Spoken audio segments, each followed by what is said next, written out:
তমলুক লোকসভা কেন্দ্রে গণনার দিন একটা অভূতপূর্ব বিষয় দেখে অবাক হয়ে গেলাম। শাসক দলের কাউন্টিং এজেন্ট, তৃণমূল কংগ্রেসের কাউন্টিং এজেন্টদের 17 রাউন্ড গণনার পরে কাউন্টিং টেবিল থেকে বাইরে বেরিয়ে যেতে বলা হয়। এটা বলেছেন আমাদের প্রার্থীর ইলেকশন এজেন্ট সোমনাথ বেরা। এটা কী ধরনের নির্দেশ আমরা বুঝতে পারছি না।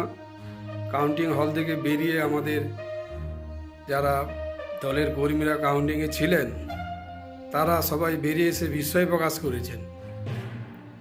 পরবর্তীকালে তমলুকে আমরা ইলেকশন কমিটির চেয়ারম্যান শোভনবাবুকে এবং আমাদের দলের চেয়ারম্যান চিত্তবাবুর কাছে এই প্রশ্ন রেখেছিলাম এবং মাতঙ্গিনী ব্লকের অবজারভার দিব্যেন্দু রায়, ওনারও কাছে একই প্রশ্ন আমরা অনেকেই রেখেছিলাম।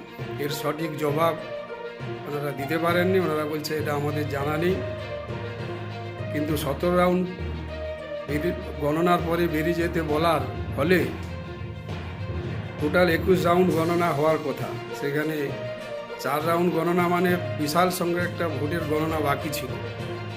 এই বিষয়টার সঠিক কী বিষয় আছে, এর রহস্যটা আমাদের সবার সামনে উন্মোচন করা উচিত। কেন এই নির্দেশটা দেওয়া হলো? আমরা দীর্ঘদিন বিভিন্ন গণনায় গিয়েছি, এ ধরনের নির্দেশ কোনোদিনই পাইনি।